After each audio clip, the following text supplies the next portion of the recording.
Hello అందరికీ welcome back to కాంతం కోడలు అనస్వల్ channel. బోటి గోంగూర కర్రీ చాలా రుచిగా ఉంటుంది. కొంచెం ప్రాసెస్ ఎక్కువ ఉంటుంది, కానీ నేనైతే సింపుల్గానే చేశాను. ఎలా చేశానో మీరు చూసేయండి. ముందుగా బోటీని కుక్కర్లో వేసి ఉడికించుకోవాలి. మనకి ఎక్కువగా టైం తీసుకునేదల్లా బోటీ క్లీన్ చేయడానికే టైం తీసుకుంటుంది. మిగతా ప్రాసెస్ అంతా సింపుల్గానే చేసేసుకోవచ్చు. అలాగని బయట క్లీన్ చేయించుకుంటే అంతగా శుభ్రంగా చేయరు, కాబట్టి ఇంట్లోనే కొంచెం టైం తీసుకుని నీట్గా శుభ్రంగా కడిగేసుకుంటే సరిపోతుంది.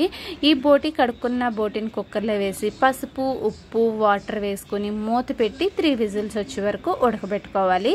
చక్కగా ఉడికిన తర్వాత ప్రెషర్ తీసేసి అప్పుడు మూత తీసుకుని చూసుకుందాం. బోటి ఉడికిపోయింది కదా, ఇప్పుడు పక్కన పెట్టేసి స్టవ్ వెలిగించి కడాయి పెట్టుకుని ఆయిల్ వేసుకుని సన్నగా తరిగిన ఉల్లిపాయ ముక్కలు, పచ్చిమిరపకాయ ముక్కలు ఫ్రై చేసుకుందాం. ఉల్లిపాయ ముక్కలు వేగేటప్పుడే రుచికి సరిపడగా ఉప్పు కూడా వేసేసుకుని ఫ్రై చేసుకుంటే ఉల్లిపాయలు కూడా తొందరగా మగ్గిపోతాయి. అలాగే కొద్దిగా పసుపు కూడా యాడ్ చేసేసుకుని మంచిగా ఉల్లిపాయలు ఫ్రై చేసేసుకుందాం. ఉల్లిపాయలు వేగిన తర్వాత ఇందులోకి ఫ్రెష్గా దంచుకున్న అల్లం వెల్లుల్లి పేస్ట్ 1 స్పూన్ వేసుకుని పచ్చివాసన పోయేంత వరకు ఫ్రై చేసుకుందాం. అలాగే కొంతమందికి టమాటో ఇష్టం ఉంటుంది గోంగూరలో, కొంతమందికి ఇష్టం ఉండదు. మా ఇంట్లో ఇష్టంగానే తింటాం కాబట్టి టమాటో కూడా వేసి మగ్గేంత వరకు మూత పెట్టేసుకుని టమాటోస్ మగ్గపెట్టుకుందాం. మగ్గిన తర్వాత ఇప్పుడు ఇందులోకి శుభ్రంగా ఉడకబెట్టుకున్నాం కదా బోటి, అది కూడా వేసేసుకుందాం. బోటి మళ్ళీ ఉడికిన దాన్ని మళ్ళీ ఇంకొక 2 సార్లు శుభ్రం కడుక్కున్నాను.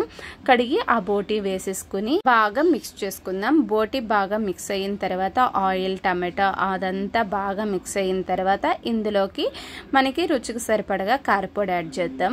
గోంగూర వేస్తాం కాబట్టి కొంచెం కారపొడి ఎక్కువనే పడుతుంది. 2 స్పూన్స్ అయితే కారపొడి వేసాను.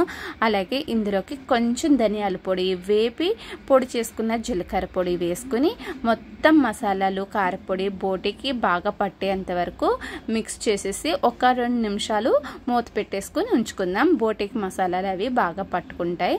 ఇప్పుడు మసాలాలన్నీ బాగా పట్టుకున్న తర్వాత ఇందులోకి నేనైతే మా ఇంటి దగ్గరే ఫ్రెష్గా గోంగూర అవి పండిస్తాను కాబట్టి కట్టల ప్రకారంగా చెప్పట్లేదు. మామూలుగా గోంగూర కట్ చేసేసుకుని మంచిగా కడిగేసి వేసేస్తున్నాను. కొంతమంది గోంగూర ఉడకబెట్టి ఈ టైంలో వేస్తారు, కానీ గోంగూర, తోటకూర ఏ ఆకుకూర అయినా తొందరగానే ఉడికిపోతుంది కాబట్టి పైనుంచి ఇలా పెట్టి మూత పెట్టి ఒక 2 నిమిషాలు ఉంచేసామంటే మగ్గిపోతుంది. అంతే, సింపుల్గా ఉడికిపోతుంది ఆకుకూరలు. అలాంటి సెపరేట్గా ఉడకబెట్టాల్సిన అవసరమే ఉండదు. చూసారు కదా, గోంగూర మగ్గిపోయింది. ఇప్పుడు అడుగు నుంచి పై వరకు గోంగూర బోటి బాగా మిక్స్ చేసుకుందాం. ఇలా మిక్స్ చేసుకుంటూ ఒక 2 నిమిషాలు కలుపుకుంటూ ఉందాం. అడుగు పట్టేస్తుంది కాబట్టి వాటర్ అది ఏమీ యాడ్ చేయట్లేదు ప్రస్తుతానికి, అందుకనేసి మూత పెట్టేసి మధ్య మధ్యలో కలుపుకుంటూ ఫ్రై చేసుకుందాం. ఇప్పుడు కొంచెం garam masala powder, mutton masala powder కానీ యాడ్ చేసుకుని చక్కగా మిక్స్ చేసుకుందాం. ఇంకొక 5 నిమిషాలు అయితే మనకి ఆయిల్ కూడా పైకి వెళ్తూ ఉంటుంది. అప్పుడు ఇంకా స్టవ్ ఆఫ్ చేసేసుకోవచ్చు. చూసారు కదా ఎంత సింపుల్ గానో బోటి గోంగూర కర్రీ రెడీ అయిపోయింది. కొంతమందికి బోటి క్లీన్ చేయడం కూడా తెలియదు. అలాంటి వాళ్ళు ఎవరైనా ఉంటే కామెంట్ సెక్షన్లో కామెంట్ చేయండి. బోటి ఎలా క్లీన్ చేయాలో నేను మళ్ళీ వివరంగా నెక్స్ట్ వీడియోలో చెప్తాను. ప్రస్తుతానికైతే చూసారు కదా, సింపుల్ బోటి గోంగూర కర్రీ అయితే రెడీ అయిపోయింది. అలాగే ఈ కర్రీలో అస్సలు వాటర్ యాడ్ చేయలేదు కాబట్టి 2 డేస్ అయినా కర్రీ పాడవదు కూడా, చాలా బాగుంటుంది. గోంగూర వేసాం కాబట్టి అస్సలు పాడవదు.